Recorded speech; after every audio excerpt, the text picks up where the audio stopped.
오늘은 마태복음 19장 16절에서 26절 말씀입니다. 마태복음 19장 16절에서 26절까지 말씀입니다. 신약성경 32페이지입니다. 신약성경 32페이지 마태복음 19장 16절에서 26절까지 말씀입니다. 네, 우리 한 절씩 교독할게요. 어떤 사람이 와서 이르되 선생님이여 내가 무슨 선한 일을 하여야 영생을 얻으리까?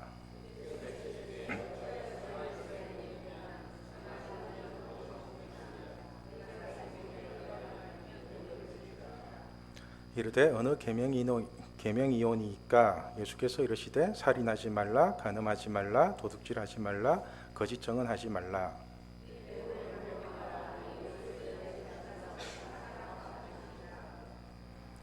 그 청년이 이르되 이 모든 것을 내가 지켰었사온데 아직도 무엇이 부족하니까?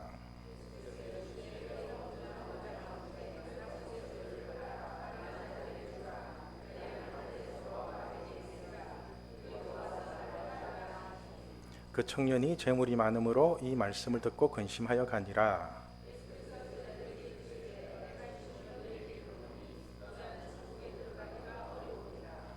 다시 너희에게 말하노니 낙타가 바늘기로 들어가는 것이 부자가 하나님의 나라에 들어가는 것보다 쉬우니라 하시니.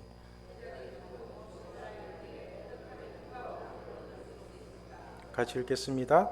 예수께서 그들을 보시며 이르시되 사람으로서는 할 수 없으나 하나님으로서는 다 하실 수 있느니라. 아멘. 예, 반갑습니다. 오늘은 부자로 천국 가는 비결이라는 주제로 하나님의 마음을 알아가도록 하겠습니다. 지난 시간에는 거지 나사로가 천국에 간 비결에 대해서 말씀을 드렸으니까 오늘은 부자가 천국에 가는 비결에 대해서 말씀드리도록 하겠습니다. 혹시 여러분들 기도하시다가 하나님의 음성을 들으셨나요? 돈 안 주면 아빠 안 믿을 거니 이런 음성 들으셨어요? 아니면 지금 너가 원하는 그 기도 안 들어주면 아빠 안 믿을 거니 라는 이런 하나님의 음성을 들으셨나요? 사실 이런 음성을 들으면 대답하기는 참 힘든데 자신이 믿음이 어디에 있는지는 정확하게 알 수 있습니다. 그렇죠? 지금 우리가 무엇을 믿고 있는지를 정확하게 알아야 자신이 지금 천국을 향해서 걸어가고 있는지 아니면 엉뚱한 방향으로 가고 있는지를 알 수 있게 됩니다. 우리가 예수님을 믿는 가장 중요한 것은 천국에 가기 위해서입니다. 그죠? 다 천국 가기 위해서 예수님을 믿는 거죠. 천국에 가서 아빠 하나님이랑 함께 영원한 행복을 누리기 위해서 예수님을 믿는 것입니다. 오늘 본문에서도 보면은 어떤 청년이 영생을 얻기 위해서 예수님을 찾아옵니다. 16절 말씀에 어떤 사람이 주께 와서 이르되 선생님이여 내가 무슨 선한 일을 하여야 영생을 얻으리까? 그죠? 질문하는 내용을 보면은 참 열심히 하나님을 믿는 청년인 것 같죠? 그죠? 내가 무슨 선한 일을 하여야 영생을 얻으리까? 그러자 예수님께서는 선한 이는 하나님 한 분뿐이라고 말씀을 하시고는 하나님이 주신 계명들을 지키라고 말씀을 합니다. 그리고는 그 10계명의 내용들을 아주 구체적으로 말씀해 주십니다. 우리 18절과 19절 말씀 같이 읽겠습니다. 이르되 어느 계명이오니까? 예수께서 이르시되 살인하지 말라, 간음하지 말라, 도둑질하지 말라, 거짓 증언하지 말라, 내 부모를 공경하라, 내 이웃을 내 자신과 같이 사랑하라 하신 것이니라. 아멘. 이렇게 예수님이 영생을 얻기 위해서는 계명들을 지키라고 말씀을 하니까 이 청년은 아주 자신만만하게 대답을 합니다. 내가 이 모든 것을 다 지켰다고.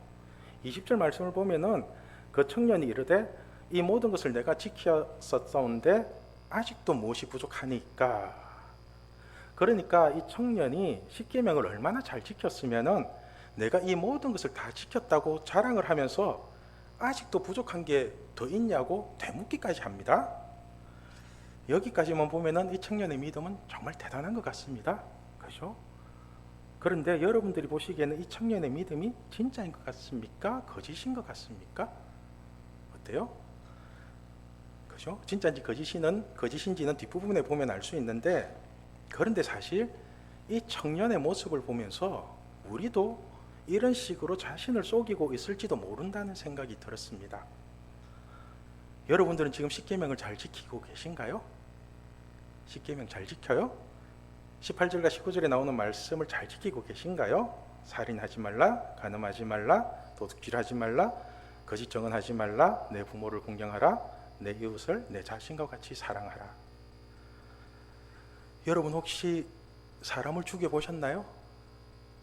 살인을 해보셨어요? 그죠? 아직까지 안 죽여봤죠? 그죠?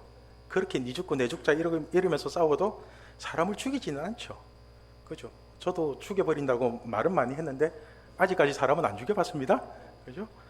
그러니까 우리도 살인하지 말라는 계명은 잘 지키고 있죠. 그죠? 살인 안 하잖아요. 그럼 간음은 해보셨어요? 간음, 사람이 간음을 하더라도 어디 숨어서 하지 대놓고 간음을 하지는 않잖아요. 그죠? 도둑질은 해보셨나요? 도둑질은 하기는 해도 뭐 거래라니 하는 그런 물건들 가지고 가지 우리가 무슨 작정을 하고 은행을 털거나 보석상을 털지는 않잖아요. 그죠? 그냥 볼펜 쓰다가 실수로 가져갈 수도 있고 빌린 물건 깜빡하고 안 줄 수도 있고, 그죠? 이런 걸 가지고 도둑놈이라고 째려보면서 막 그렇게 하진 않거든요. 거짓 증언도 마찬가지입니다. 거짓말을 하기는 하는데 거짓 증언까지는 안 하잖아요. 또 거짓말은 뭐 나만 하는 게 아니라 다른 사람들도 다 하니까 괜찮은데 뭐 법정에 서서 위증을 하지는 않거든요. 그죠? 거짓 증언을 하다가 걸리면 형사처벌이나 벌금을 물게 되는데 그걸 어떻게 해요? 그냥 재미 삼아서 가벼운 농담 같은 거짓말을 하죠. 그죠? 이런 식으로 우리가 하나씩 따지다 보면은 우리 모두가 나름대로 십계명을 잘 지키고 있는 것 같습니다. 살인이나 간음이나 도둑질이나 거짓 증언 같은 것을 하기는 하는데 나만 하는 게 아니라 어느 정도 다 하고 사니까 서로가 용납해주는 부분이 있거든요. 거기에다가 몰래 숨어서 하고 또 안 들키고 잘하니까 계명을 어기고 있다고 생각을 안 하고 있다고요. 우리는 얼핏 보면 우리도 십계명을 잘 지키면서 나름대로 신앙생활을 잘하고 있는 것 같습니다. 그럼 부모님은 공경하나요? 다 부모님 세대니까 자제분들이 여러분을 공경하고 있는 것 같아요. 우리 중고등학생들에게 제가 물어봤거든요. 부모님 공경을 하냐고. 그러니까 한다는 말이 뭔지 아세요? 엄마 아빠 말은 잘 안 들어도 나름대로 부모님 공경을 한대요. 참네, 엄마 아빠 잘 듣는 게 부모님을 공경하는 건데 엄마 아빠 말은 안 들어도 부모님은 공경한대요. 그죠? 그러니까 우리도 이 부자 청년처럼 자기 나름대로는 계명을 잘 지키고 있다고 착각을 하고 있는 것 같습니다. 비록 계명을 완전하게 지키지는 못할지라도 자기 나름대로 그래도 잘하고 있다고 생각을 하잖아요. 이런 우리에게 하나님은 21절을 통해서 이렇게 말씀하십니다. 우리 같이 읽을게요. 예수께서 이르시되 내가 온전하고자 할진대 가서 내 소유를 팔아 가난한 자들에게 주라. 그리하면 하늘에서 보아가 내가 있으리라. 그리고 와서 나를 따르라 하시니. 아멘. 예수께서 이르시되 내가 온전하고자 할진대, 이게 무슨 뜻이냐면은 네가 진짜로 그렇게 하나님 말씀을 잘 지킨다면은 구체적으로 한번 실행을 해보라는 것입니다. 그러니까 믿음이라는 것은 말만 한다고 온전한 것이 아니라 행동으로까지 나와야 온전한 거랍니다. 그래서 그 실행하는 방법이 너의 모든 재산을 가난한 자들에게 나눠주고 난 뒤에 그 다음에 돌아와서 나를 따르라는 것입니다. 사실 우리가 말씀을 지킨다는 것은 입으로만 지키는 것이 아니라 반드시 구체적인 행동이 따라야 합니다. 여러분, 우리가 입으로만 말씀을 지키는 것은 쉽습니다. 굉장히 쉬워요. 성경도 그냥 이론적으로만 풀면 얼마나 쉽고 간단한지 아세요? 그런데 그 말씀을 삶 속에서 지키고 사는 것은 엄청나게 힘든 일입니다. 11조도 하나님께 드리면 복 받는다고 말은 하긴 쉬워도 그 피 같은 돈을 낸다는 게 얼마나 힘든지 아세요? 그 돈이면 애들 학원 하나를 더 보낼 수 있는 돈인데 이런 생각이 든다고요. 그렇죠? 기도하면 다 응답 받는다고 말은 하는데 실질적으로 기도의 자리에 와서 기도하는 것은 쉬운 일이 아니라고요. 그렇죠? 그래서 예수님이 우리에게 원하시는 건 제발 계명 하나라도 온전하게 지키면서 살라고 말씀을 하시는 겁니다. 사실 우리가 예수님을 짝퉁처럼 믿다가 어느 순간 믿음의 변화가 생기면은 반드시 행동이 따르게 됩니다. 믿음이 들어오면은 그 행동으로 나오게 되어 있어요. 우리 중고등부 학생을 예로 들면은 지난 1월 달에 우리 고3 학생에게서 이런 문자가 오는 겁니다. 전도사님, 이번 토요 모임 할 때 제가 밥 한번 쏠게요 이러더라고요. 다 같이 맛있는 거 먹으러 가요 이러면서. 사실 이 친구가 이런 말을 할 친구가 아니거든요. 이 친구가 어떤 친구냐면은 고등학교 1, 2학년 때는 공부한답시고 교회에는 거의 안 오다가 막상 이제 수능 칠 기간이 다가오니까 모든 것이 이제 불안한가 봐요. 그래서 이제 안 오던 토요 모임에 와서 기도를 하고 힘들면 수시로 저한테 전화를 해서 만나자고 하고, 그러면 저는 또 무조건 만나거든요. 얼마나 힘들면 저한테 전화를 다 하겠냐 싶어서 우리 학생들이 만나자고 하면은 밤이든 낮이든 무조건 만나요. 그렇게 만나서 맛있는 것도 먹고 힘내라고 격려해 주면은 그게 많이 고마웠던가 봐요. 그래서 수능이 끝나고 난 뒤에 알바를 해서 받은 돈으로 저뿐만 아니라 토요 모임에서 같이 기도하는 학생들까지, 그 친구들까지 밥을 사겠다고 하는 겁니다.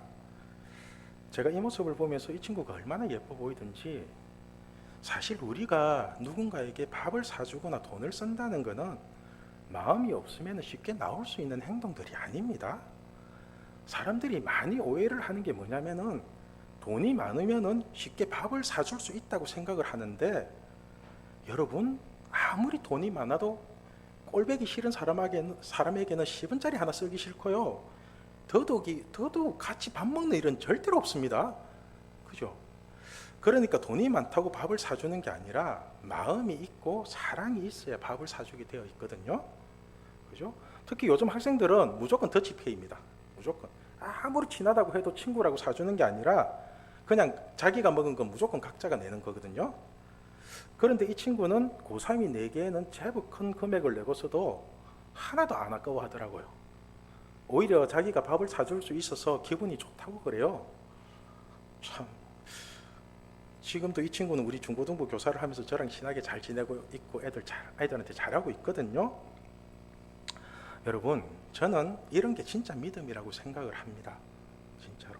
예전에는 하나님께 드리는 시간이 아깝고 드리는 돈이 아까웠는데, 그런데 이제는 마음을 다해서 구체적으로 하나씩 하나님께 드리기 시작하잖아요. 그죠? 이런 게 진짜 하나님을 믿는 믿음이거든요. 누가복음에 나오는 세리장 삭개오도 믿음의 변화가 생기니까 누가 시키지도 않았는데 자신의 재산을 다 나눠주잖아요. 그죠? 누가복음 19장 8절 말씀 우리 같이 읽을게요.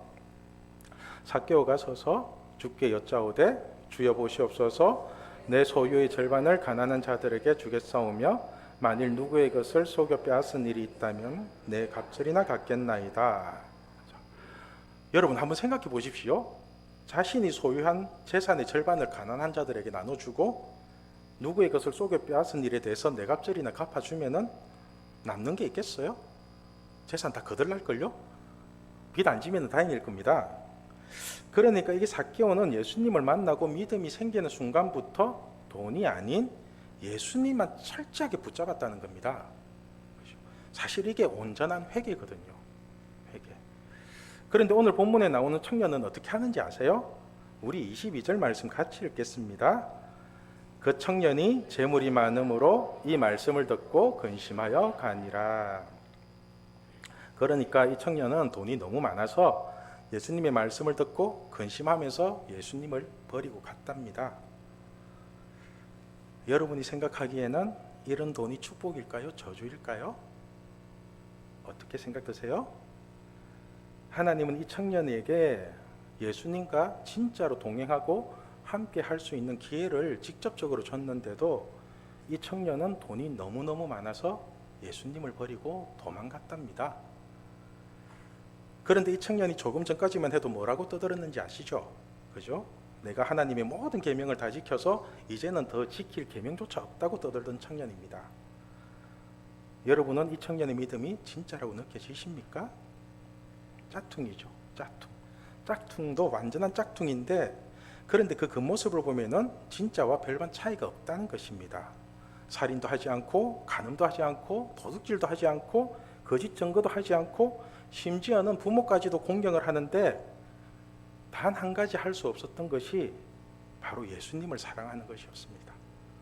예수님 사랑하는 것. 그래서 자신이 그토록 사랑하는 돈을 붙잡고 자신을 살리기 위해서 나의 이웃으로 오신 예수님을 버린 것입니다. 여기서 우리가 한 가지 생각해 봐야 될 문제가 뭐냐면은 이 청년이 어떻게 해서 돈을 많이 벌었냐는 거예요. 이 청년은 어떻게 해서 돈을 많이 벌었을까요? 여러분이 보시기에는 이 청년이 하나님이 주신 달란트로 열심히 일해서 돈을 번 것 같아요?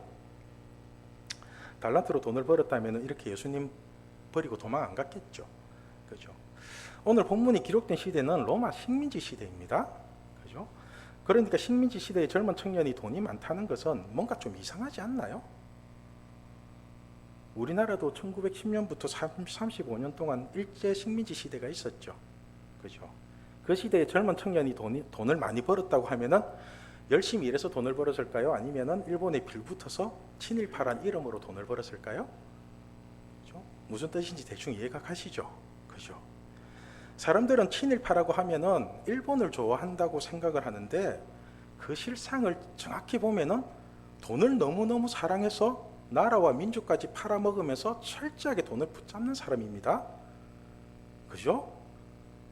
핵심 잘 보셔야 돼요. 그래서 친일파는 일본을 좋아하는 게 아니라 돈을 너무너무 사랑해서 오직 돈밖에 모르는 사람을 말하는 것입니다. 친일파뿐만 아니라 무당을 섬기고 우상 숭배를 하는 사람들의 특징이 돈을 무지무지 사랑한다는 것입니다. 그래서 예수님은 모든 계명을 다 지켰다고 떠드는 이 청년에게 너의 소유를 가난한 자들에게 다 나눠주고 나를 따르라고 하신 것입니다. 이렇게 우리의 모든 것을 꿰뚫어 보시는 예수님의 말씀을 듣고 이 청년은 예수님을 버리고 떠납니다. 이 모습을 이제 보시고는 예수님이 제자들에게 하시는 말씀이 부자는 천국에 들어가기가 엄청나게 어렵다고 말씀을 하십니다. 우리 23절과 24절 말씀 같이 읽겠습니다. 예수께서 제자들에게 이르시되 내가 진실로 너희에게 이르노니 부자는 천국에 들어가기가 어려우니라. 다시 너희에게 말하노니 낙타가 바늘귀로 들어가는 것이 부자가 하나님 나라에 들어가는 것보다 쉬우니라 하시니. 그죠? 만약에 여러분들에게 예수님이 너의 소유를 가난한 자들에게 다 나눠주고 나를 따르라고 하면은 어떻게 하시겠습니까? 어떻게 하실래요? 돈을 버리고 예수님을 따르겠습니까? 아니면은 예수님을 버리고 돈을 따르겠습니까? 그런데 여러분, 우리가 성경을 해석할 때는 여러 가지 생각을 하면서 정확하게 해석을 해야 합니다. 오늘 본문도 잘못 해석을 하면은 부자는 나쁜 놈이고 가난한 사람은 무조건 도와줘야 될 것처럼 보이는데 그런 게 아닙니다. 오늘 본문에서 말하는 부자는 돈밖에 모르는 사람을 말하는 것입니다. 돈밖에 모르는 사람. 그러니까 이 청년도 돈이 너무 많아서 예수님을 버릴 정도면은 하나님을 사랑하는 게 아니라 돈을 사랑하는 사람이라는 겁니다. 돈을 사랑하는 사람. 입으로는 모든 계명을 다 지켰다고 떠들지는 몰라도 그 실상은 돈밖에 모르는 부자라는 거예요. 그래서 이렇게 돈밖에 모르는 부자는 천국에 들어갈 수가 없다는 것입니다. 그러니까 이때 부자라는 것은 단순하게 돈이 많은 사람을 말하는 것이 아니라 돈에 미쳐서 나라도 팔아먹고 민족도 팔아먹고 심지어는 자신이 믿는다고 하는 하나님마저도 돈벌이 수단으로 사용하는 부자를 말하는 것입니다. 그런데 저는 여러분들이 이런 돈밖에 모르는 부자가 아니라 진짜로 멋진 부자가 되면 좋겠습니다. 진짜로 멋진 부자가 되면 좋겠어요. 하나님이 축복해 주시는 부자가 되고 모든 것을 다 버리고 예수님을 따르는 그런 멋진 부자가 되면 좋겠습니다. 그렇다면 여러분, 이런 멋진 부자는 어떻게 하면 될 수 있을까요? 어떻게 하면 될까요? 부자가 천국에 들어가기가 어렵다는 얘기를 듣고서는 제자들이 놀라서 반문을 합니다. 그렇다면 누가 구원을 얻겠냐고, 그죠? 다들 거지 나사로처럼 전부 다 굶어 죽어야 천국에 가는 거냐고, 이런 식으로 예수님께 반문을 하는 겁니다. 이때 예수님이 하시는 대답이 걸작입니다. 우리 26절 말씀 같이 읽겠습니다. 예수께서 그들을 보시며 이르시되 사람으로서는 할 수 없으나 하나님으로서는 다 하실 수 있느니라. 아멘. 여러분, 사람으로서는 할 수 없으나 하나님으로서는 다 하실 수 있답니다. 하나님으로서는 다 하실 수 있대요.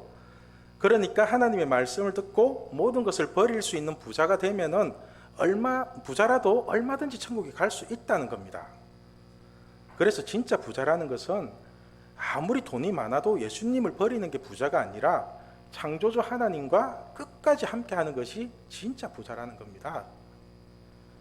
저는 우리 중고등부 학생들에게 부자가 되라고 얘기를 하고 있습니다. 이왕이면은 세계에서 인정하는 거부가 되라고 얘기를 하고 있습니다. 그런데 저는 세상에서 얘기하는 것처럼 공부 열심히 해서 좋은 대학에 가서 남들이 인정해주는 좋은 직장에 취직해서 돈 많이 버는 부자가 되라고 하지 않고, 하나님을 사랑하고 말씀을 사랑하고 그렇게 하나님이 주신 달란트로 열심히 수고해서 사람의 힘이 아닌 하나님의 힘으로 세워지는 그런 멋진 부자가 되라고 얘기를 하고 있습니다. 그래야지만이 하나님을 절대로 버리지 않는 그린 부자로 살아갈 수 있기 때문입니다. 여러분, 사람의 힘으로 성공한 부자는 절대로 하나님을 따를 수가 없습니다. 이 사실을 명심하십시오. 오늘 본문에 나오는 부자 청년처럼 겉모습은 교회를 다닐지는 몰라도 결국은 자신의 성공을 위해서 예수님을 버리게 되어 있습니다. 오늘 말씀의 제목이 부자로 천국 가는 비결입니다. 여러분, 부자로 천국 가고 싶으세요? 그죠? 저도 그렇게 가면 좋겠어요. 그렇다면 이것 하나만 기억하면 좋겠습니다. 히브리서 13장을 보면은 하나님이 우리를 끝까지 지켜주시겠다고 약속을 하십니다. 그런데 그 전제 조건이 돈을 사랑하지 말라는 겁니다. 우리 5절 말씀 같이 읽을게요. 돈을 사랑하지 말고 있는 바를 족한 줄로 알라. 그가 친히 말씀하시기를 내가 결코 너희를 버리지 아니하고 너희를 떠나지 아니하리라 하셨느니라. 아멘. 하나님이 친히 말씀하셨답니다. 돈을 사랑하지 말고 있는 바를 족한 줄로 알라고. 그리하면은 내가 결코 너희를 버리지 아니하고 너희를 떠나지 않겠답니다. 여러분, 사람들이 만든 돈이 우리를 지켜주는 것이 아니라 하나님이 우리를 지켜주신다는 사실을 명심하십시오. 그죠? 교통사고나 질병이나 생각지도 못한 재난으로부터 우리를 지켜주시는 것은 하나님이시지 돈이 아닙니다. 우리 자녀들도 하나님이 지켜주시는 거지 좋은 학원이나 좋은 대학이 지켜주는 게 아닙니다. 뭐 서면 돌려차기 사건 같은 걸 보면은 일면식도 없는 사람이 따라와서 괴롭히지를 않나? 또 남녀가 사귀다가 헤어지자고 하면은 죽이겠다고 칼 들고 설치는 시대가 지금의 시대입니다. 그죠? 이런 세상으로부터 돈이 우리를 지켜준다고요? 아니요. 여러분, 마귀한테 속지 마십시오. 진짜 속지 마십시오. 돈이 아무리 많아도 하나님이 지켜주지 않으면은 모든 것이 헛수고가 됩니다. 모든 것이. 그리고 돈은 하나님을 위해서 사용하는 것이지 사랑하는 것이 절대로 아닙니다. 절대로. 그런데 오늘 본문에 나오는 이 청년은 돈을 너무너무 사랑하는 청년이었던 것 같습니다.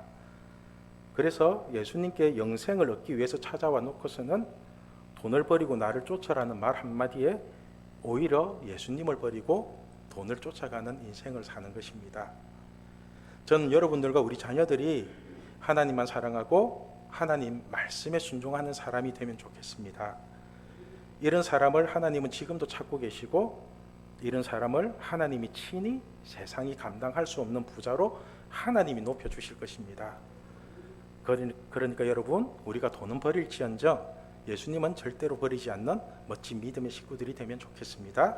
그래서 우리 신앙교회 식구들과 모든 세대들이 부자로 살면서 천국에 들어가는 그런 멋지고 거룩한 부자가 되면 좋겠습니다. 기도하겠습니다.